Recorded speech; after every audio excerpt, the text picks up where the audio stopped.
الحمد لله رب العالمين والعاقبة للمتقين والصلاة والسلام على رسوله الكريم أما بعد أعوذ بالله السميع العليم من الشيطان الرجيم بسم الله الرحمن الرحيم من عمل صالحا من ذكر أو أنثى وهو مؤمن فلنحيينه حياة طيبة.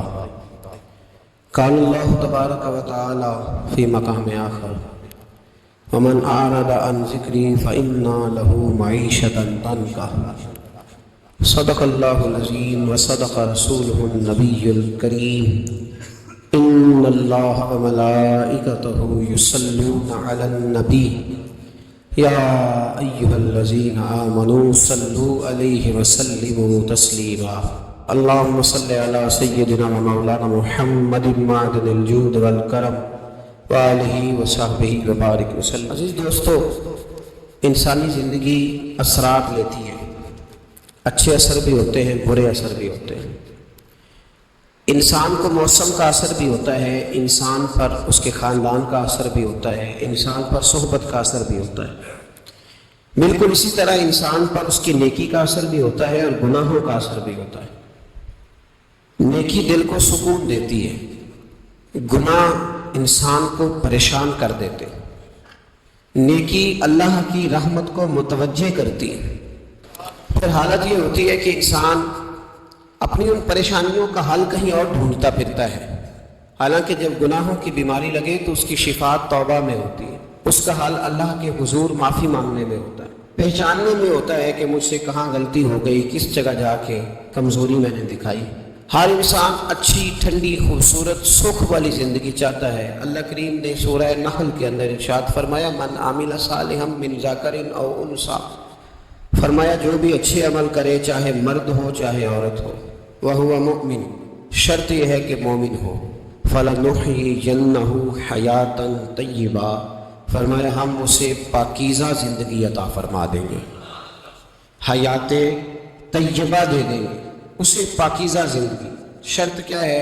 من عامل صالحا، نیک عمل کرے. کون سے عمل کرے؟ اٹھنا بیٹھنا، کھانا پینا، چلنا سونا جاگنا محتاط ہو اس کا، وہ نیکی کرے. قرآن پاک کے لفظوں کے حسن پر غور فرمائیے گا. فرمایا فَلَنُحْيِيَنَّهُ حَيَاةً طَيِّبَةً، ہم ضرور اسے پاکیزہ زندگی عطا فرما دیں. صاف ستھری زندگی دیں، معیاری زندگی، خوبصورت شب و روز، آئیڈیل زندگی جس کو لوگ کہیں گے، وہ والی زندگی اسے دیں.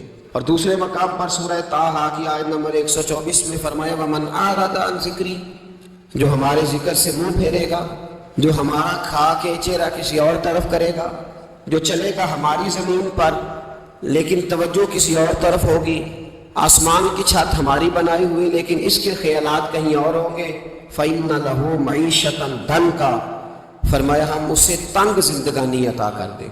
اس کی زندگی تنگ ہو جائے گی، اس کی معیشت تنگ ہو جائے گی. گناہ زندگی کو تنگ کر دیتے ہیں، نیکی زندگی میں آسانی پیدا کرتی ہے. آپ کو اگر زندگی میں سکون چاہیے ہو تو آپ کسی غریب کی خدمت کر کے دیکھیں، اللہ کتنا سکون عطا کرتا ہے. آپ بڑے پاورفل بھی ہیں، بڑے طاقتور بھی ہیں اور بڑے باوقار بھی ہیں، لیکن کسی کو گالی دے کے آپ کا دل کبھی ٹھنڈا نہیں ہوگا، تکلیف ہوگی، اس کے اندر آزمائش ہو. ڈاکٹر ریسرچ کرتے ہیں، ڈاکٹر وہ کہتے ہیں گناہ کرنے سے آدمی جسمانی طور پر کمزور ہوتا ہے، لیکن وہی عمل اگر وہ بطور نیکی کرتا ہے تو اللہ اس میں اسے قوت عطا فرماتا ہے، اسی عمل میں اللہ اسے قوت عطا کر دیتا ہے. میں صرف اشارہ دے رہا ہوں، اس بات کی تفصیل میں نہیں جانا چاہتا. میرے عزیز یہ یاد رکھیں کہ نیکی آپ کو سکون دے گی، نیکی آپ کو ٹھنڈا کرے. اللہ تبارک و تعالیٰ نے قوموں پہ عذاب نازل کیا اور قرآن مجید فرقان حمید نے ان قوموں کے تذکرے بیان فرمائے. بھائی کس لیے بیان کیے؟ کہ ہم عبرت حاصل کریں، ہم یہ غور کر لیں کہ یہ کام ہم نے نہیں کرنا، اس کام سے ہم نے بچنا ہے، ہم نے غور کرنا ہے کہ یہ چیز ہمارے اندر. لوگ کہتے ہیں نہیں جی نہیں، ہم پہ یہ عذاب نہیں آئے گا، بالکل نہیں آئے گا، اس میں شک نہیں. پر اللہ نے بیان کس لیے کیا تھا؟ بیان کیا قرآن مجید معاذ اللہ کسی ایسی چیز کا بیان کرتا ہے جس کی ضرورت نہ ہو؟ قرآن پاک نے ایک ایک حرف ایسا بیان کیا جس کی مسلمان کو ضرورت تھی. قوم نوح کا ذکر فرمایا قرآن پاک نے، حضرت نوح علیہ السلام کی قوم کو حضرت نوح علیہ السلام نے 1500 سال سمجھایا. 15، کچھ لوگوں نے 950 سال لکھا ہے نا، اعلیٰ حضرت نے لکھا ہے 1500 سال عمر ہوئی حضرت نوح علیہ السلام. اللہ تعالیٰ بندے کو جلدی سزا نہیں دیتا، بلکہ قرآن مجید میں ایک جگہ رب کریم اس طرح بھی فرماتا ہے کہ جب بندے مجھے بھول جاتے ہیں تو میں ان کے لیے نعمتوں کے دروازے کھول دیتا ہوں. بندہ سمجھتا ہے کہ میں کچھ تو ہے نا کہ میرے اندر، کہ میں جدھر جاتا ہوں خیر ہی خیر ہو جاتی ہے. وہ سمجھتا ہے کہ میری عقل ہے، حالانکہ اللہ اسے ڈھیل دیتا ہے. اللہ اسے ڈھیل دیتا ہے. گناہوں کی سزا کے 3 طریقے. ایک ہے متنبع کرنا، تنبیہ کرتا ہے اللہ، بندہ متنبع ہو جاتا ہے، یہ اللہ کا بہت بڑا احسان ہوتا ہے. ایک ہوتا ہے مہلت دینا، اور ایک تیسرا ہوتا ہے اللہ خفیہ تدبیر کرتا ہے. تھوڑا سا سمجھیے گا، انسان پر کوئی آزمائش آئی، فوراً اس کی چھٹی اس نے کہا کہ وہ فلاں جگہ غلطی کی تھی تب ایسا ہوا ہے. ہوتا ہے نا کئی دفعہ آواز آتی ہے نا اندر سے، چلے بول دیں کچھ نہیں ہوتا آپ کو. اللہ جانتا ہے یہاں کوئی کچھ نہیں کہے گا آپ کو. اور ہماری تو ویڈیو بھی نہیں گھومتی، یعنی خبر بھی نہیں ہو کہ کس نے ہاں کر دی کس نے نہ کر دی. آپ بغیر ٹینشن کے بات چیت کریں، آج کچھ نہیں ہوتا انشاءاللہ تعالی. آتی ہے اندر سے آواز. میں آپ سے اس لیے ان چیزوں کی تصدیق کراتا ہوں کہ باقیوں کو بھی آتی ہے کہ نہیں، اس لیے تصدیق. کبھی کوئی کسی جگہ انسان پریشان ہوتا ہے تو محسوس کرتا ہے کہ وہاں مجھ سے ہوتا ہے نا جی، جس کو یہ نصیب ہو جائے بڑا خوش نصیب آدمی ہے. حضرت مولا علی فرماتے ہیں اگر تجھے دنیا میں سزا مل گئی تو بچ گیا ہے، سمجھ پھر اللہ کرم کرے گا، آخرت میں سزا نہیں دے گا. اور یہ یاد رکھ لے، وما اصابکم من مصیبت فبما کسبت ایدیکم ویعفو عن کثیر.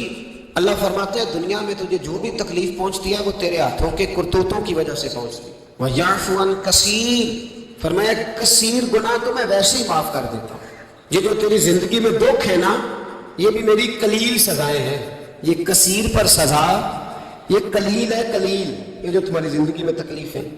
انسان کو سزا ملتی. حضرت فضیل بن عیاض رحمۃ اللہ تعالیٰ علیہ گھوڑے پہ بیٹھے تھے، گھوڑا شرارت کرنے لگ گیا، اچھلنے لگ گیا، کودنے لگ گیا. تو حضرت فضیل بن عیاض نیچے اترے، ایک کونے میں جا کے نماز کی نیت باندھ لی، 2 رکعت نماز پڑھی، پھر دیر تک استغفار پڑھتے رہے، روتے رہے، دعا کرتے رہے.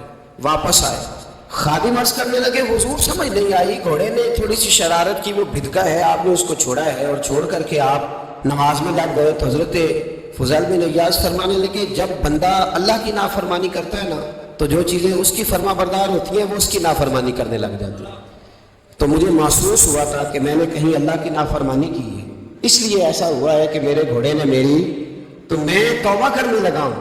اور آپ دیکھتا ہوں بیٹھ کے بھلا کیا ہوتا ہے، میں نے سچی توبہ، حالانکہ مجھے یاد نہیں کہ میں کہاں بولوں، پر کھری اور سچی توبہ کی. دوبارہ گھوڑے پہ بیٹھے تو گھوڑا بالکل صحیح ہو کے ساتھ چلنے لگ گیا. میرے بھائی جب یہ تنبیہ ہے اللہ کی طرف سے، یہ متنبع کیا جاتا ہے کہ دوبارہ آ جا. بہت ساری جگہوں پہ انسان کو وقتی طور پر اگر سزا مل جائے، نبی پاک علیہ السلام کی خدمت میں ایک صحابی آئے، بات مضبوط کر دو، واقعہ سنایا ہے نا تو کچھ لوگ سمجھتے ہیں کہ یہ واقعہ ہے. تو میں ایک حدیث پاک امام بہقی کی لکھی ہوئی عرض کرتا ہوں. نبی پاک علیہ السلام کے ایک صحابی آئے اور ان کا سر پھٹا ہوا تھا، خون بہ رہا تھا. سرکار نے فرمایا کیا ہوا؟ عرض کی حضور ایک عورت جا رہی تھی، میری نظر پڑی، ابھی نظر پڑی ہے کہ میرے آگے ستون آ گیا تو میرے سر پہ لگ گیا. نبی پاک صلی اللہ علیہ وسلم نے فرمایا تیرے لیے خوشخبری ہے، اگر دنیا میں تیری غلطی کی تجھے سزا ملی ہے تو پھر رب تجھے قیامت میں سزا نہیں دے گا. پھر اللہ قیامت میں سزا، بعض گناہ ایسے ہیں جن کی یہاں بھی سزا ملے گی اور وہاں بھی ملے. لیکن میرے بھائی پہلی بات یہ ہے کہ اللہ تعالیٰ اس غلطی کی یہی سزا دے لے اور دعا فرمائے اللہ تبارک و تعالیٰ یہاں بھی معافی عطا فرمائے، وہاں بھی معافی عطا فرمائے، اللہ درگزر ہی فرمائے. لیکن میرے بھائی ایک تو یہ سزا، ایک سزا یہ ہوتی ہے کہ انسان جب گناہ کرنے لگتا ہے تو اللہ نعمتوں کے دروازے کھولتا ہے، مہلت دیتا ہے. 500 سال تک فرعون کو مہلت دی. کتنے؟ یہاں جو 5 سال حکومت کر لیتے ہیں وہ کہتا ہے سب سے قابل میں ہی ہوں، مجھے مہلت بھی ملی ہوئی ہے.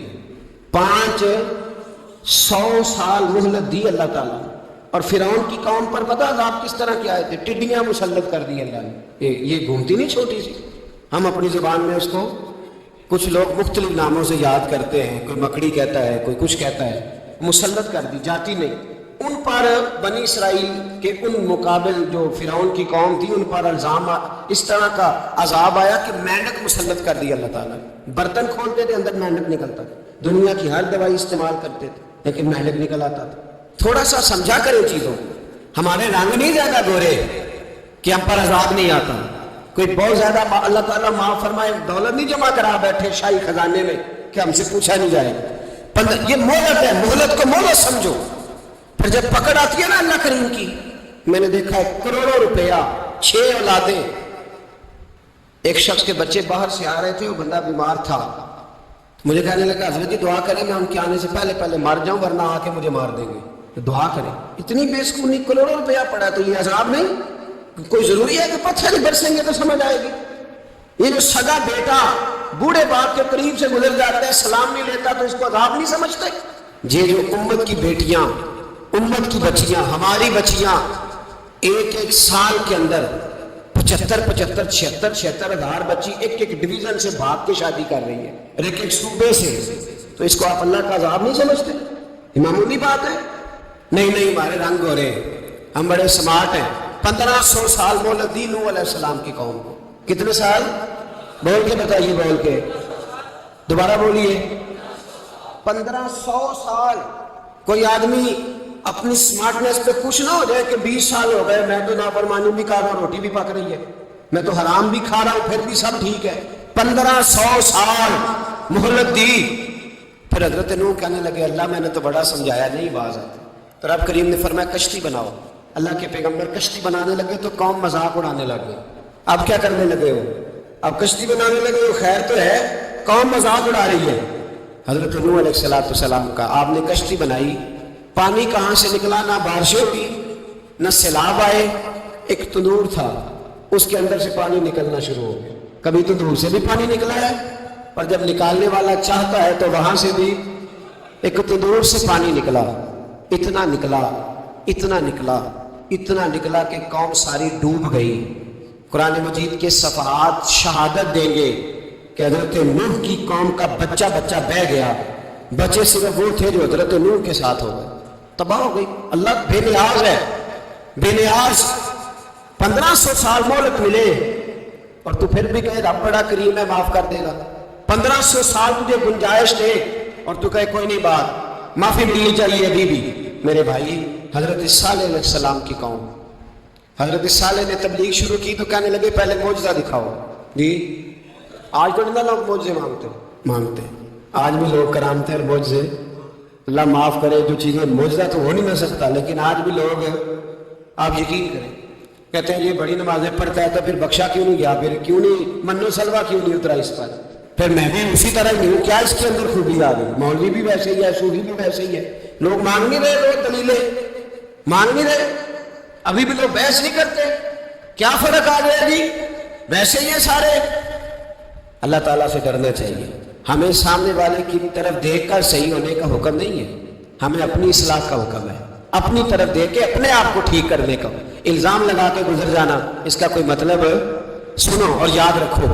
حضرت صالح علیہ السلام سے کہنے لگے پہلے معجزہ دکھائیں, تو حضرت صالح علیہ السلام نے فرمایا اونٹ کہاں سے پیدا ہوتے ہیں؟ کہا اونٹنی کے بطن سے. فرمایا آؤ میں تمہیں پہاڑ کے اندر سے اونٹنی پیدا کر کے دکھاتا ہوں. کہاں سے؟ پہاڑ کے اندر سے. حضرت نوح ساتھ لے کے گئے تو پہاڑ کے اندر سے اونٹنی نکلی, اور اونٹنی بھی گابن تھی, اس کے پیٹ میں بچہ, اور اونٹنی اتنا دودھ دیتی تھی کہ ساری بستی دودھ پی جاتی تھی, پھر بھی دودھ بچ جایا کرتا تھا. لیکن حضرت نوح علیہ السلام نے فرمایا اب تم نے دیکھ تو لیا یہ اسے, یہ جتنا دودھ دے گی روٹی بھی اتنی کھائے گی. ایک دن تم سارے پانی پیو گے, ایک دن یہ سارا پانی پیا کرے گی. ایک دن تم سارے باقی جانوروں کو گھاس کھلاؤ گے, ایک دن یہ اونٹنی. اور اونٹنی کا نام کیا؟ ناقۃ اللہ, اللہ کی اونٹنی. کس کی اونٹنی؟ نام کیا ہے؟ اللہ کی. یہ اللہ کی اونٹنی ہے. تو حضرت نوح علیہ السلام کی اونٹنی. فرمایا اس کی بے ادبی نہ کرنا. باز نہیں آئے لوگ, باز نہیں آئے. کہنے لگے جی دودھ دینا تو ٹھیک ہے, پر یہ جو سارا پانی پی جاتی ہے نا یہ صحیح نہیں. یہ جو ساری گھاس کھا جاتی ہے یہ نہیں ٹھیک. دودھ دینا تو ٹھیک ہے پر یہ نہیں صحیح. آپ نے فرمایا اسے کچھ نہ کہنا, اللہ کی اونٹنی ہے. میں کہا کرتا ہوں ان لوگوں نے ناقۃ اللہ کی بے ادبی کی. حضرت نوح علیہ السلام کی اونٹنی کی ٹانگیں کاٹ دی, صالح علیہ السلام کی. اور دیکھو اللہ بڑا بے نیاز ہے, اگر پیدا کرنا جانتا ہے تو حفاظت کرنی نہیں جانتا. لیکن رب کریم نے فرمایا نہ کرنا. انہوں نے ان کی پیر کاٹ دیے, کانوں پہ چھریاں لگائیں. اونٹنی جب مر گئی, اونٹنی اللہ تبارک و تعالیٰ کی اونٹنی جب مر گئی تو حضرت صالح علیہ السلام کی قوم پر رب کریم نے زلزلہ بھیجا. اذا زلزلت الارض زلزالها, جب زلزلے آئیں گے اور جب ان کا زلزلہ آنا زلزلہ آتا ہے نا، کیا کرتی ہے قوم؟ لا الہ الا اللہ، لا الہ الا اللہ، کلمے جاری ہو جاتے ہیں۔ بلکہ ایک دفعہ ایسا بھی ہوا کہ مسجدوں میں اعلان ہونے لگے زلزلہ آ رہا ہے۔ جو فجر کے لیے نہیں اٹھے زلزلے کے لیے وہ بھی اٹھ گئے، جن کا دعویٰ ہے نا میری سویرے آنکھ نہیں کھلتی، ان کی لگی نہیں کتنے گھنٹے، بعد میں بھی نہیں لگی، ٹی وی پہ اعلان ہوتے رہے کوئی نہیں آ رہا، سو جاؤ چپ کر کے، لیکن آنکھ لگی۔ موت سے تو ڈرتا ہے، اللہ سے ڈرتا ہی نہیں، موت کا خوف ہے رب کا نہیں۔ زلزلہ آیا، ساری قوم تباہ ہو گئی۔ بتاؤ اگر ناقت اللہ کی گستاخی ہو تو اللہ ناراض ہو جاتا ہے، اور اگر اولیاء اللہ کی ہو، اگر اولیاء اللہ کی ہو تو رب ناراض نہیں ہوتا؟ شرم نہیں آتی لوگوں کو داتا صاحب کی بے ادبی کرتے ہیں، شرم نہیں آتی لوگوں کو غوث اعظم کی گستاخی کرتے ہیں، حیا نہیں آتی جنہوں نے دین پھیلایا ان کی بے ادبی؟ میں درد سے کہتا ہوں، رو کے کہتا ہوں، اور اگر کلیجہ پھٹ سکے تو میں دکھاؤں زخم کتنے۔ ایک حج کے موقع پر ایک بابا جی، اس سال 4,80,000 روپے کا پرائیویٹ حج تھا، اور بابا جی کی کیفیت کمزور تھی، بیچارے بیمار تھے، اس کے باوجود وہ گئے۔ بوڑھے آدمی، جاگ کے بیٹھیے، بزرگ، اور کتنی مشکل ہے وہاں مینا، مزدلفہ، عرفات، طواف زیارت، کتنا مشکل کام ہے طواف زیارت کرنا، طواف وداع کرنا، کس کٹھن سے حج کیا، بڑھاپے میں پیسے نہیں لگائے۔ اور جب وہ روضہ رسول پہ گئے صلی اللہ اور انہوں نے جا کے نبی پاک صلی اللہ علیہ وسلم کے روزے کی طرف منہ کر کے درود شریف پڑھا، تو ایک ملا نے اٹھ کے کہہ دیا تو مشرک ہے، تو میری روح کانپی۔ میں نے کہا تجھے شرم نہیں آئی، حیا نہیں آئی؟ اس کی عمر دیکھ، کس بڑھاپے میں کہاں سے چلا، کہاں آیا۔ یہ مشرک ہوتا تو کسی مندر میں جاتا، یہ مشرک ہوتا تو کسی گرجے میں جاتا، یہ مشرک نہیں، یہ مومن ہے۔ اور یہ وہ والا مومن ہے جس کے سینے میں دل جب دھڑکتا ہے تو خالی دھڑکتا نہیں، ساتھ وہ محمد عربی پہ درود و سلام بھی پڑھتا ہے۔ شرم نہیں آتی لوگوں کو؟ اتنی بڑی گستاخی کرتے ہیں۔ جو روزے رسول پہ آیا مشرک ہے۔ میں نے ایک مولوی کو صاف صاف کہا تھا، میں نے کہا اگر میں مشرک ہوں تو نکالو، مشرک کا داخلہ تو یہاں ویسے ہی منع ہے۔ شرم نہیں آتی؟ اپنی زبان کا پاس کرو کچھ۔ اتنا ظلم، اتنی بڑی فرقہ واریت امت میں، اتنا امت کو تقسیم کرتے ہو، تمہیں شرم نہیں آتی؟ جہاں سے اتحاد کا پیغام دینا چاہیے وہاں سے تم لوگوں کو فرقے کا پیغام دیتے ہو، ایک مقصود فرقے کی تبلیغ کرتے ہو۔ خدا را، تو میں کہہ رہا ہوں ناقت اللہ کی بے ادبی پہ عذاب آتا ہے، تو اولیاء اللہ کی بے ادبی پہ نہیں آتا۔ داتا صاحب ساری زندگی کی تبلیغ کرتے رہے، ایک آدمی نے اٹھ کے کہہ دیا جناب وہ تو شرک کا اڈا ہے، تو رب کریم ناراض نہیں ہوتا ان باتوں سے؟ ہمیں خیال کرنا چاہیے، اللہ سے ڈرنا چاہیے، ان چیزوں سے عذاب آتا ہے اور آ رہا ہے۔ اللہ تعالی ہمیں محفوظ فرمائے۔ اللہ ہمیں اس سے، قوم لوط پہ بھی عذاب آیا، ہم جنس پرستی، مرد مردوں سے بدکاری کرتے ہیں۔ حضرت نوح نے سمجھایا کہ یہ کام درست فطرت کے خلاف ہے، یہ کام درست نہیں۔ جب انسان یہ کام کرتا ہے تو زمین اور آسمان کانپتے ہیں۔ اب میں کیسے کھول کے بتاؤں، میرے پاس اعداد و شمار ہے کہ پاکستان کے اندر اس کام کی کیفیت کیا ہے اور کس طرح کر کے لوگ، میں تو رونا روتا رہتا ہوں داڑھی کا۔ لوگ کئی دفعہ کہتے ہیں حضرت صاحب پہلے بھی آئے تھے تو داڑھی کی بات، پھر بھی آئے تو داڑھی کی بات، تو میں رونا روتا ہوں۔ اس لیے روتا ہوں کہ جو کلین شیو نوجوان ہوتا ہے وہ امرد کے حکم میں ہے، اس پر وہی حکم لگتا ہے جو عورت پہ لگتا ہے، اس کے ساتھ مرد کا اٹھنا بیٹھنا اسی طرح ناجائز ہے جس طرح عورت کے ساتھ۔ حضرت جنید بغدادی رحمت اللہ تعالیٰ علیہ کے سامنے ایک شخص نے کہا کتنا خوبصورت نوجوان جا رہا ہے، تو آپ فرمانے لگے تو حافظ قرآن نہیں؟ کہا ہاں۔ فرمانے لگے جا اپنے حفظ کی خیر منا۔ وہ شخص کہتے ہیں میں نے اس بغیر داڑھی والے کلین شیو نوجوان کو بری نظر سے دیکھا، مجھے قرآن پاک ہی بھول گیا، سارا قرآن پاک بھول گیا۔ اور کتنے سال میں دعائیں کرتا رہا، بیت اللہ کے طواف کرتا رہا، میں یاد بھی کرتا تو نہیں ہوتا۔ کیسے ہے؟ اب تو ہمارا نعت کا بیوٹی پارلر سے ہو کے آتا ہے، ہم کسی اور کو کیا پیغام، وہ پیغام، وہ نظام، وہ طریقہ کار جس کا حکم تھا شریعت میں۔ قوم لوط پر عذاب آیا۔ صحیح بیٹھتے ہوں گے بچے جو موٹر سائیکلوں پہ بیٹھتے ہیں، میں نے گجرانوالہ کی سڑکوں پہ بچوں کو، نوجوانوں کو جو تماشے کرتے ہیں سر عام دیکھا ہے تو مجھے ڈر لگتا ہے، اور کوئی روکنے والا نہیں، شغل ہو رہا ہے، ہنس رہے ہیں، اور سامنے عورتیں بھی ہیں، سب ہو رہا ہے۔ کتنی تکلیف کی بات۔ حضرت نوح کی قوم یہ کام کرتی تھی، قرآن پاک نے بیان کیا ہے۔ حضرت نوح نے سمجھایا، فرمایا رب کریم نے تمہیں اپنی خواہش پوری کرنے کے لیے جائز طریقہ عطا فرمایا، عورتوں سے نکاح کرو، اور اس نکاح کی برکت سے جو اللہ تمہیں اولاد دے گا اس کو اللہ تبارک و تعالیٰ تمہارے لیے باعث بخشش بھی فرمائے گا۔ لیکن جب قوم نہ مانے تو جو قوم لوط کا عمل کرے اس کا علاج قرآن نے بیان فرمایا کہ آسمان سے پتھر برسیں گے. پھر پتھر برسے اور جن کے بڑے بڑے اچھے دماغ تھے ان کے دماغ چکنا چور کر دیے گئے, تباہ کر دیے گئے, ان کے دماغ زمین پر بچھاڑ دیا گیا. اللہ مہلت دیتا ہے, لیکن اس کا مطلب یہ نہیں کہ انسان توبہ ہی نہ کرے. حضرت شعیب علیہ السلام کی قوم پر بھی عذاب آیا, اس لیے کہ بددیانتی کرتی تھی, ناپ تول میں کمی کرتی تھی. میں نے کہا تھا شب قدر کی رات کہ یہ کوئی تماشا ہے کہ شب رات آئی تو ساری رات روتے رہے, یا اللہ معاف کر دے, یا اللہ معاف کر دے, رو رو کے چیخے مار مار روئے. شب قدر آئی تو پھر چیخے ماری, ساری رات روئے. تو جس بندے کا پروگرام ہی نہیں سویرے بدلنے کا, دکان پہ بیٹھ کے پھر وہی ناپ تول میں کمی, پھر وہ اللہ تعالیٰ معاف کرے. میں ایک مضمون پڑھ رہا تھا تو وہ فوڈ کے اسپیشل ڈاکٹر میں لکھا تھا مہربانی کرو ملاوٹ ہی اچھی چیز کی کر لو. مرچ میں کیری تو نہ ملاؤ اینٹوں کی, وہ تو بیمار کرتی ہے, وہ تو خون کی آنتوں کو روک دیتی ہے. وہ کہنے لگا اور وہ کہتا ہے میں تمہیں بتاتا ہوں کون کون سی چیز ملائی جا سکتی ہے, وہ ملا لو. خدا را اس قوم پہ رحم کرو, مہربانی. ایک دوست ہے ہمارے, میں وزیر آباد میں ان کے گھر بیٹھا تھا تو ایک میڈیکل, میرا کسی شخص پہ اعتراض کرنے کا میں مجموعی بات کرتا ہوں. میں ایسے ڈاکٹروں کو جانتا ہوں جو اللہ تعالیٰ فضل کرے سچ مچ کے نیک ہیں, اچھے لوگ.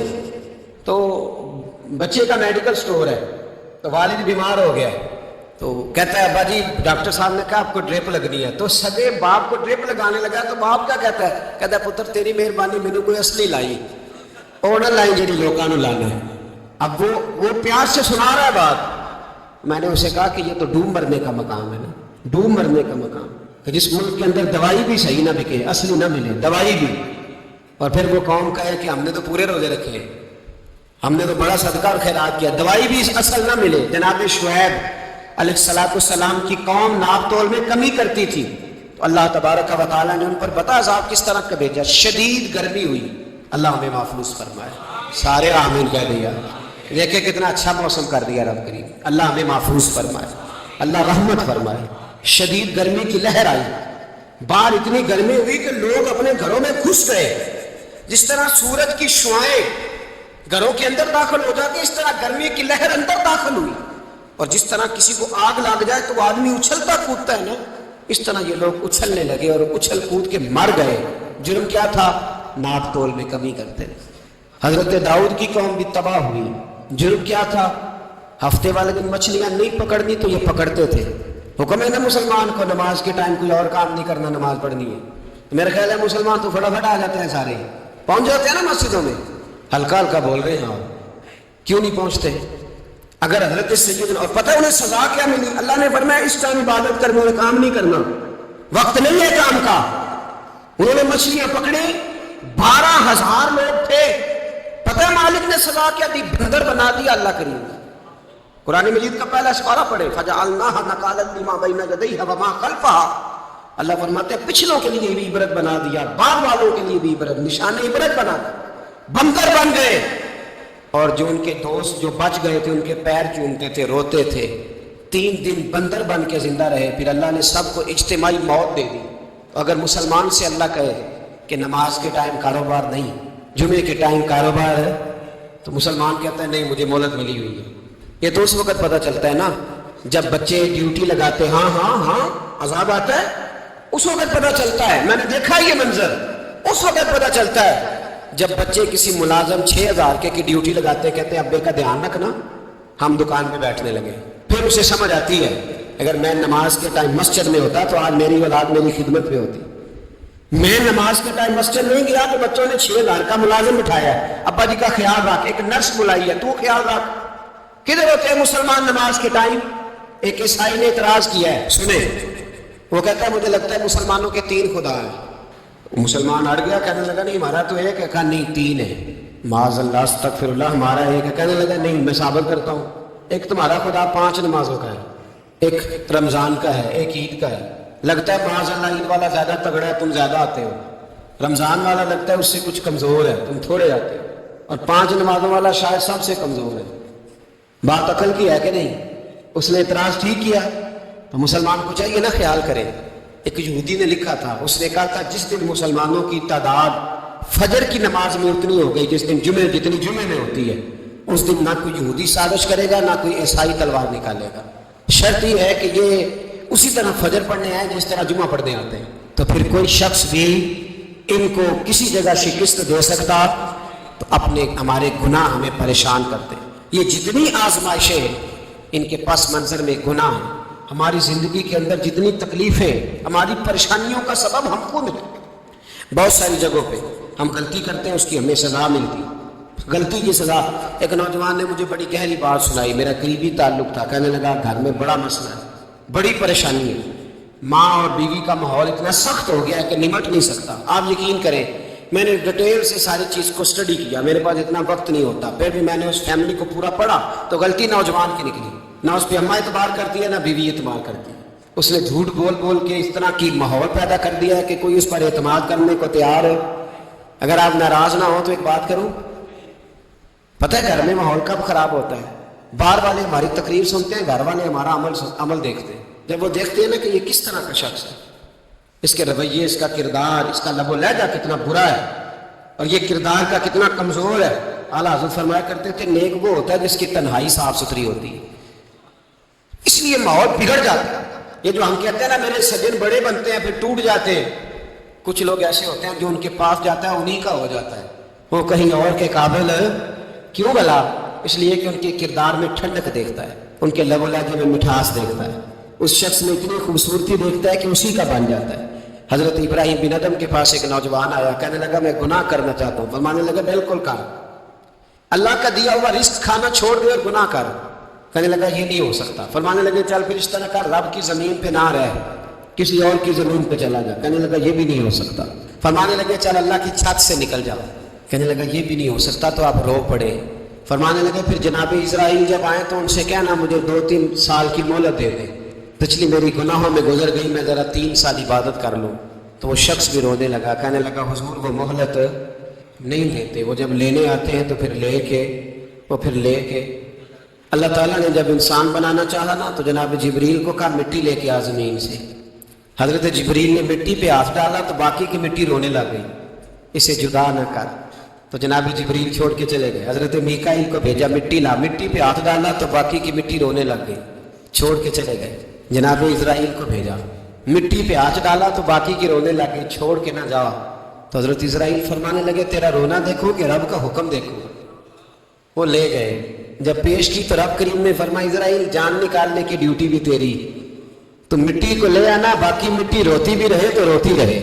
جب میرا فیصلہ آ جائے تو پھر اس میں کوئی گنجائش، ہم کھاتے بھی اللہ کا ہے، نافرمانی بھی اس کی کرتے، زمین پہ بھی اس کی چلتے ہیں، نافرمانی بھی اس کی کرتے، حکم کسی اور کا مانتے، چھت پہ رب کریم کی رہتے. اس طرح نظام نہیں چلتا. میرے بھائی یاد رکھ لو گناہوں کی سزا ملے گی، زندگی تنگ ہو جائے، یہاں بھی آزمائش ہوگی اور وہاں بھی. میں نے درس پہ کہا تھا، پھر بات کہتا ہوں، یہ میں اپنے لیے کہہ رہا ہوں، توجہ ہے میری بات پر. دعا فرمایا کرے کہ جو کچھ ہم نظر آتے ہیں اللہ ہمیں ویسا بننے کی توفیق بھی عطا فرما. اللہ ویسا بننے کی، یہ مشکل معاملہ ہے، مشکل. دیکھیں نا ایک آدمی سیاستدان ہے، اس نے بڑے اچھے نعرے لگائے، انقلاب آ جائے گا، میں غریب کا بھلا کر دوں گا، میں یتیموں کے سر پہ ہاتھ رکھوں گا، میں مجبوروں کی مدد کروں گا، میں دکھیوں کی مدد کروں گا، مزدوروں کو. اس نے اچھے اچھے نعرے سکھائے، اچھا اس نے پیغام دیا. اندر اس کے یہ تھا کہ اقتدار ملے گا تو مرضی کروں گا. لوگ اس کے گرد بھی گئے، اس کی گاڑی کے پیچھے بھی بھاگے، لوگوں نے اس کے نعرے بھی لگوائے، جیب سے پیسے لگا کے اس کے پوسٹر بھی شائع کیے. لوگ اس کے گرویدہ ہو گئے. لوگوں نے پوری، اور میری قوم نے تو بیچاری نے کئی دفعہ دھوکے کھائے. جس نے نعرہ لگایا غریب اسی کے پیچھے مسیحا بن کے چل پڑا. آج دھوکہ دے لیا، لوگوں کو پیچھے لگا لیا. یہ بتاؤ اگر راز کھل جائے، اگر راز کھل جائے کہ یہ دھوکہ دے رہا ہے، یہ فریب کر رہا ہے، تو لوگ اس کا کیا حال کریں گے؟ یہ راز قیامت میں کھل جائے گا. قیامت میں یہ راز ہے، ہاں یہ کھل جائے گا. یہ دھوکے باز تھا. اذا زلزلت الارض زلزالہا، جب زلزلہ آئے گا جیسے اس کا آنا ٹھہرا. واخرجت الارض اثقالہا، زمین اپنے بوجھ باہر نکال دے. اس سے مراد کیا ہے کہ زمین میں جو جرم ہوئے زمین بتا دے گی، باہر نکل آئے.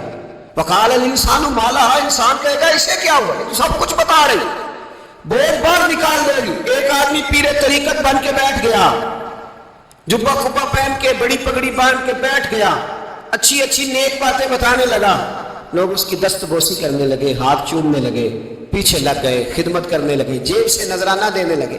اس کے نام پر لوگ اپنی جیب سے لنگر پکانے لگے، خانقاہ کی خدمت ہونے لگی، مہمان اس کے آتے، نوکری کوئی اور کرتا۔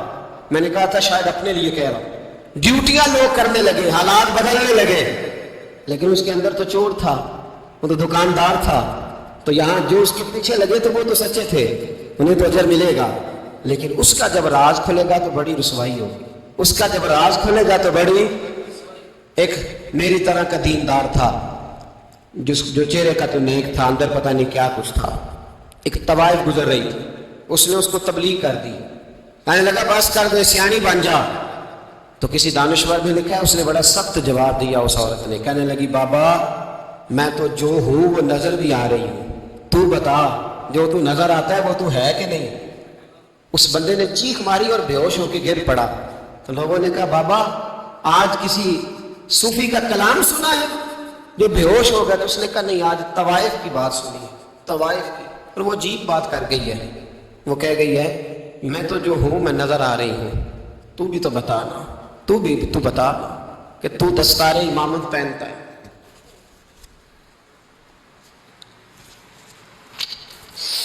تو بتا تو جو کہلاتا ہے تو وہ ہے کہ نہیں؟ یہ وقال الانسان مالا، یہ راز قیامت میں کھلے گا۔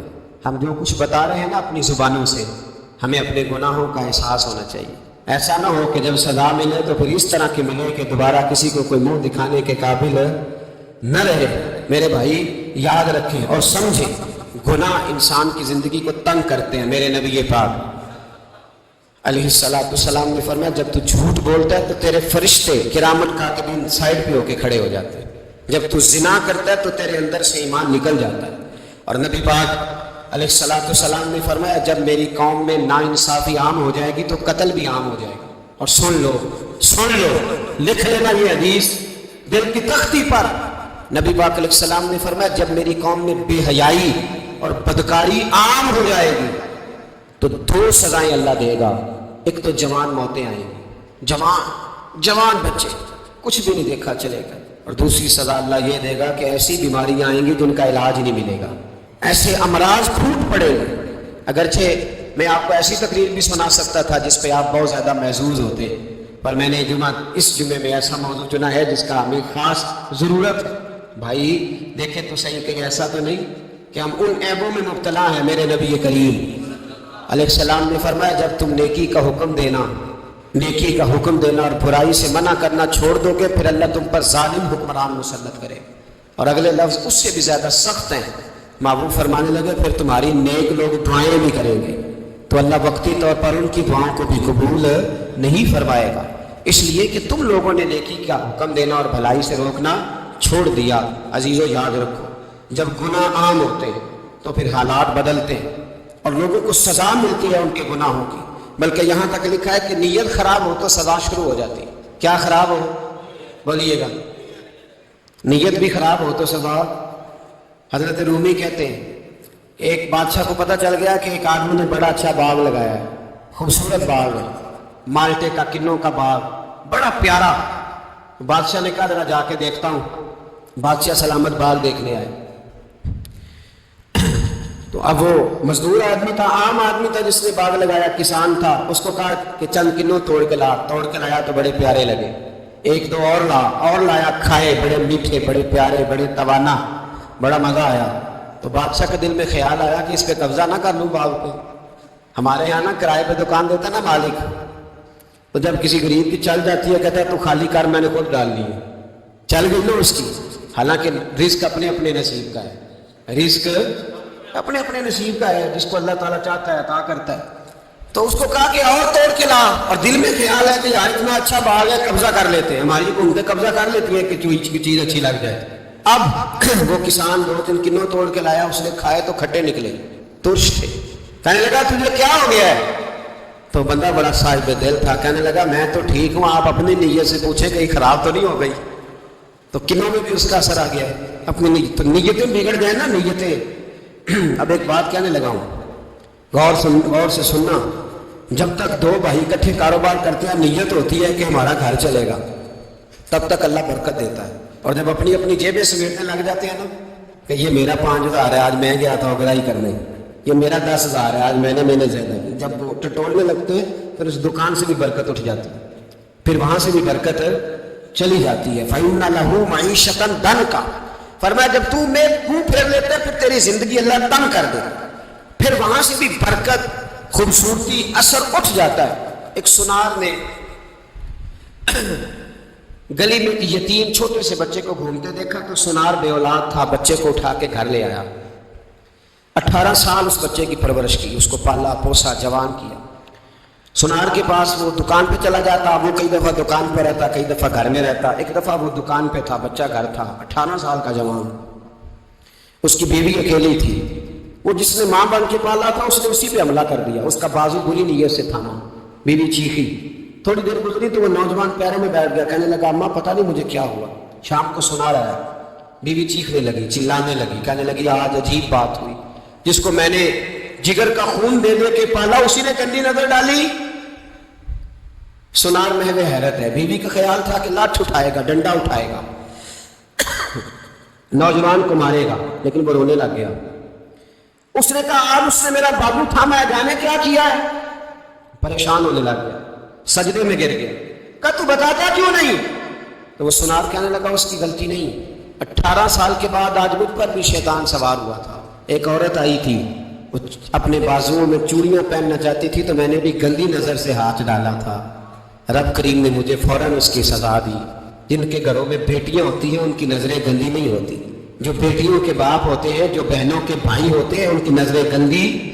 اور اگر تو ٹیلی فون کرتا ہے، تو کسی عورت کے ساتھ تعلق رکھتا ہے تو یہ بات لکھ لے، امام فخر الدین رازی 1، علامہ اسماعیل حقی 2، ملا جلال الدین رومی 3، امام خازن 4، امام جلال الدین سیوطی 5 حدیث کے استاد اور محدث لکھتے ہیں کہ اگر تو کسی پر گندی نظر ڈالے گا تو تیرا گھر بچ سکتا، یاد رکھ نہیں بچے گا، اس لیے کہ تیری نظر کسی کی بیٹی کو بیٹی سمجھ تاکہ تیری بچی کا پردہ قائم رہے، کسی کی بہن کو، یہ کیا بات ہوئی کہ تو جتنا مرضی گند معاشرے میں پھیلاتا رہے تیرا گھر بچا رہے، یہ کیسے ہو سکتا ہے؟ فَإِنَّ لَهُ مَعِيشَةً ضَنْكَ، اللہ فرماتا ہے زندگی تنگ ہو جائے گی تیرے لیے مشکل، تو ڈھونڈتا پھرے گا کہ میں مرنے کو جگہ تلاش کروں۔ سچی توبہ کرے، کھری توبہ کرے، یہ گناہ انسان کو مجبور کر دیتے ہیں۔ حضرت عبداللہ بن مبارک رحمۃ اللہ تعالیٰ علیہ، ان کے سینکڑوں شاگرد تھے، ایک شاگرد کے انتقال کا وقت آیا تو گھر گئے ملنے، آپ کہتے ہیں میں نے زور لگا لیا پر اس کی زبان پر کلمہ جاری نہیں ہوا، میں اسے کہتا کلمہ پڑھ پر اس کی زبان پر جاری، اللہ اکبر، بہت بڑی نعمت ہے، دعا فرمائیں اللہ ایمان کی موت عطا فرمائے، ایمان کی موت دے اللہ کرے، ایمان کی موت دے۔ ایسے بھی لوگ دیکھے ہیں، مسجد نبوی ہے، رسول اللہ کا شہر ہے، سر سجدے میں ہے، روح پرواز کر گئی، روح پر کہ کتنا نصیبوں والا ہے، کتنا نصیبوں والا ہے کہ مسجد نبوی میں سر سجدے میں رکھا ہے، اور اللہ تبارک و تعالیٰ نے محبوب کے قدموں میں موت عطا فرمائی۔ تو حضرت عبداللہ بن مبارک کہتے ہیں میں نے اس کو کہا کلمہ پڑھ تو اس کی زبان پہ جاری نہیں ہوتا، میں بار بار کہتا تو وہ منت کرتا، کہتا حضور میں کوشش کرتا ہوں جاری نہیں ہوتا۔ فرماتے میں پریشان ہو کے اٹھا، ابھی میں دروازے پہ پہنچا تھا اس نے چیخ ماری اور روح پرواز کر گئی، بچے رونے لگے، بیوی رونے لگی، تو میں نے اس کی بیوی سے کہا کہ یہ جرم کیا کرتا تھا، اتنا بڑا پاپی پہ کلمہ جاری نہیں ہوا۔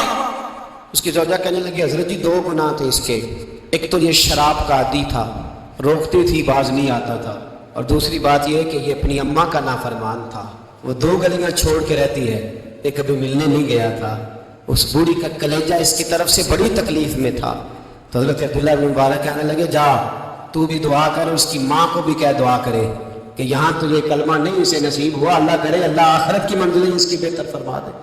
میرے بھائی ایسے گناہ، حضرت مالک بن دینار نے توبہ کی انہوں نے، کس طرح؟ فرماتے میں نشے کا عادی تھا، کسی نے مجھے کہا کہ بطور دوائی شراب پی لو تو میں نے پی لی، نشے کا عادی تھا، شراب پیتا تھا۔ اللہ تعالیٰ نے بڑی منتوں اور کوششوں کے بعد، منتوں کے بعد ایک بیٹی عطا فرمائی، وہ بھی 2.5-3 سال کی ہوئی تو پردہ کر گئی۔ کہتے میں اس کی قبر پہ بیٹھ کے گھنٹوں روتا، شراب کا عادی تھا۔ ایک دن سویا تو خواب دیکھتا ہوں کہ میرے پیچھے ایک بڑا سانپ لگ گیا، اور سانپ جب منہ کھولتا ہے تو انگارہ نکلتا ہے۔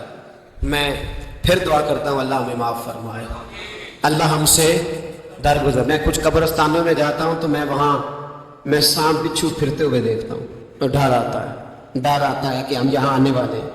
یہ لوگ کہہ رہے ہیں کہ تمہاری تیاری ہے, کسی وقت بھی اعلان ہو جائے کہ چلو بھائی چلو فلاں صاحب کا جنازہ ہے, اٹھو. لوگ کہتے ہیں جلدی کرو, اور ایک کونے میں ایک شخص یہ بھی کہتا ہے کہ دیگ بھی رکھ لو, مہمان بڑے جمع ہو گئے. اور ایک کونے میں لوگ یہ بھی کہتے ہیں کہ برف ٹھنڈی لے آؤ, لوگوں نے پانی بھی پینا ہے. پہلے اعلان ہوتا ہے کہ فلاں فوت ہو گیا, پھر اعلان ہوتا ہے جنازے کا ٹائم ہو گیا, پھر اعلان ہوتا ہے جنازہ اٹھایا جائے گا, اور پھر بات ختم ہو جاتی ہے. پھر کل من علیہ فان, پھر کوئی نہیں پوچھنے آتا, ختم ہو گیا, قصہ ہی ختم ہو گیا. ان لوگوں کی کہانی مٹ گئی, ختم ہو گئے. بڑے بڑے قد کلا, کوئی پوچھنے والا نہیں. موت کا راج ہے, راج ہے موت کا راج. موت راج کرتی ہے بس, اور کسی کا راج نہیں. اور راج کرتی ہے, جدھر جاتی ہے اسی کا راج ہے, راج کر رہی ہے. تو حضرت مالک بن دینار کہتے ہیں قبرستان میں نے دیکھا, میں خواب دیکھتا ہوں, بڑا اژدہا, اس کے منہ کے اندر آگ, میرا پیچھا کر رہا ہے. کہتے میں خواب دیکھ رہا ہوں. میں دوڑا, لیکن وہ اژدہا جب میں دوڑا تو میرے آگے آ کے کھڑا ہو گیا. میں مشرق کو دوڑا تو وہاں بھی آ گیا, مغرب کو دوڑا تو وہاں بھی آ گیا. جناب مالک بن دینار کہتے ہیں ایک بوڑھا شخص کمزور مجھے بچانے آیا, پر اس اژدہا نے پھونک ماری تو وہ بوڑھا آدمی دور جا گرا. کہتے میں چیختا تھا, چلاتا تھا. ایک پہاڑی پہ میں بھاگا گیا تو وہاں مجھے میری بیٹی ملی, مجھے فوت ہو گئی. وہ اس اژدہے کے آگے اس نے یوں ہاتھ کیا تو اژدہا پیچھے بھاگ گیا. میں نے بیٹی کو گود میں اٹھایا, میں نے کہا بیٹی یہ کون تھا؟ کہنے لگی ابا یہ تیرا برا عمل تھا, یہ تیرا برا عمل تھا, یہ تجھے کھا جاتا اگر میں نہ ہوتی. تو کہا یہ بوڑھا جو مجھے بچانے آیا یہ کون تھا؟ کہا یہ تیرا اچھا عمل تھا, پر کمزور بڑا تھا, تھوڑا تھا. یہ تیرے برے عمل کا مقابلہ کرنے کی ہمت نہیں رکھتا تھا. حضرت مالک بن دینار کہتے ہیں میری بیٹی نے خواب میں میری داڑھی پکڑ لی اور کہنے لگی ابا میں چاہتی ہوں تو صحیح ہو جا, ایسا نہ ہو کہ پھر تیرے پیچھے یہ اژدہا لگ جائے. حضرت مالک بن دینار کہتے ہیں جب میں سو کے اٹھا تو میری داڑھی آنسوؤں سے بھری ہوئی تھی. پھر اس کے بعد میں نے توبہ کی, اس طرح کی توبہ کی کہ پھر میں نے کوشش کی کہ دوبارہ میں اپنے رب کی نافرمانی نہ کروں. حضرت عبداللہ ابن عباس فرماتے تھے جو دنیا میں ہنس ہنس کے گناہ کرتے ہیں نا, ہنس ہنس کے جھوٹ ہنس ہنس کے بولتے ہیں, ہنس ہنس کے لوگوں کی غیبت کرتے ہیں, فرمایا یہ جو تمہیں ہنس ہنس کے گناہ کرتے نظر آتے ہیں ان کا رونا قیامت میں دیکھا نہیں جائے, ان کے آنسو قیامت میں دیکھے نہیں گئے. جو ہنس ہنس کے گناہ کرتے پھر روئیں گے, فَلْيَضْحَكُوا قَلِيلًا وَلْيَبْكُوا كَثِيرًا. رب فرماتا ہے زیادہ رویا کرو, کم ہنسا کرو. نبی پاک علیہ السلام روتے تو صحابہ کہتے ہیں حضور آپ اتنا کیوں روتے ہیں؟ تو محبوب فرماتے جو میں جانتا ہوں وہ تم نہیں جانتے. بھائیو قبروں میں اکیلے جانا ہے, کبھی غور کرنا, اکیلے کوئی بندہ ساتھ حساب دینے نہیں جائے. اماں بڑا پیار کرتی ہے لیکن قبر میں کبھی کوئی ماں بھی ساتھ دفن نہیں ہوتی.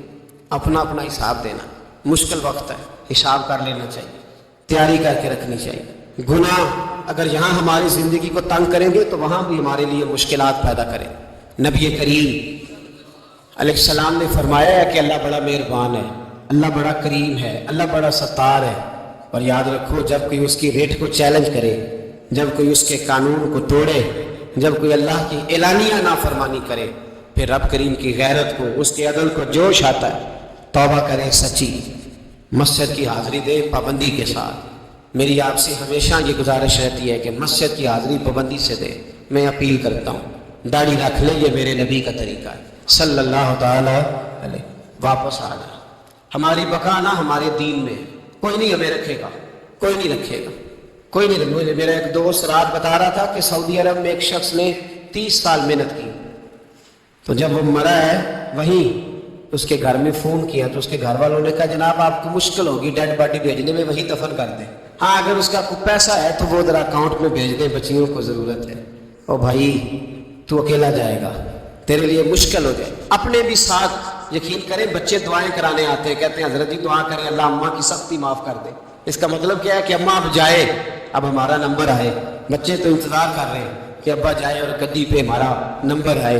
تیاری ہے, اکیلے جانا ہے, اکیلے سخت سا مرحلہ ہے, اکیلے سارا کچھ فیس کرنا. آج توبہ کریں, وہاں کے کیڑے یہاں رہ کے ماریں, اپنے ساتھ ظلم نہ کریں. ہم اس قابل نہیں کہ وہاں جا کے مقابلہ کر سکیں. بچیں, اپنے آپ کو محفوظ کریں, بچائیں, حساب اپنا اپنا دینا ہے. کسی باپ نے اگر اپنے بچوں کو حرام کھلایا تو بچے تو نہیں کہہ رہے تھے نا کہ حرام لے کے آ، تو باپ نے حساب دینا، والد نے۔ لہٰذا مہربانی فرمائیں، اپنے اوپر رحم کھائیں، اپنے آپ کو سنواریں۔ آج جمعۃ الوداع ہے، توبہ کریں، اللہ کے نیک بندوں کی صحبت میں بیٹھا کریں، اچھی باتیں سنا کریں تاکہ دل نرم رہے۔ ان جگہوں سے بچیں جو گناہ کی طرف لے کے جاتی، ظلم سے، زیادتی سے، جبر سے بچیں۔ اپنے آپ کو اپنے رب کریم کی بارگاہ میں جھکا دیں، ہمارا کہیں اور گزارا نہیں، کوئی نہیں ہمیں پوچھے گا۔ اقبال رو پڑے آخری عمر میں، رو پڑے اور اللہ کی بارگاہ میں عرض کرنے لگے، نہ جہاں میں کہیں بھی امان ملی، جو امان ملی تو کہاں ملی، میرے جرم خانہ خراب، تیرے عفو بندہ نواز میں، پناہ صرف اللہ رسول کی بارگاہ میں، باقی کوئی پناہ دینے کو تیار نہیں ہے۔ دعا کرتا ہوں اللہ کی بارگاہ میں اللہ ہمیں سچی توبہ کی توفیق عطا فرمائے۔ آخر دعوانا ان الحمدللہ۔